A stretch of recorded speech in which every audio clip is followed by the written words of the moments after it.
Hello guys, welcome back to my channel. என்னங்க நம்ம மகாநதியில் இந்த அளவுக்கு பண்ணிகிட்ருக்காங்களா? சூப்பராக இருக்குங்க. நம்ம காவேரியும் பார்த்திங்கன்னா, விஜயும் பார்த்திங்கன்னா இது பண்ணிட்டாங்க, சேர்ந்துட்ட வாட்டி அது அப்படியே நம்ம விஜய்க்கு வந்து பார்த்திங்கன்னா இது தெரிஞ்சிருச்சு. என்னென்னா நம்ம காவேரி வந்து ப்ரெக்னெண்ட்டாக இருக்காங்கன்னு தெரிஞ்சிருச்சு. அந்த ஒரு சந்தோஷத்தை அவர் வந்து அவ்வளோ அற்புதமாக பண்ணியிருக்கிறாரு. சூப்பராக இருக்குது. சீரியல் பார்க்கணுன்னு போய் பார்த்துருங்க. செம்மையாக இருக்குங்க. சூப்பராக பண்ணியிருக்கிறாங்க. அப்புறம் பார்த்திங்கன்னா, நம்ம காவேரி வந்து ஹாஸ்பிட்டலில் சேர்த்துனாங்க. ஹாஸ்பிட்டலில் சேர்த்துன வாட்டி என்ன ஆச்சுன்னா, இந்த ப்ரெக்னன்சி மேட்டர் வந்து நம்ம விஜய்க்கு தெரிஞ்சிருச்சு. விஜய்க்கு தெரிஞ்சவொன்னே அவர் அப்படியே பயங்கர ஜாலியாக ஆகிட்டார். அப்போ காவேரி போய் கேட்குறாரு, ஏன் இந்த மாதிரி சொல்லாமல் விட்ட அப்படின்னு சொல்லிட்டு. அதுக்கப்புறமா வந்துட்டு ஒரு சின்ன ஒரு கான்வர்சேஷன் போணுச்சு.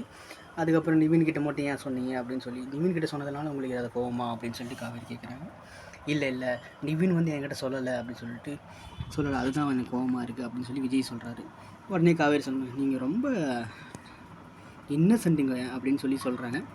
அப்புறம் என்ன நடக்குதுன்னு பார்த்தீங்கன்னா, நான் தாங்க வந்து நிவின் கிட்ட சொல்ல வேணாம் அப்படின்னு சொன்னேன் அப்படின்னு சொல்லி காவேரி சொல்கிறாங்க.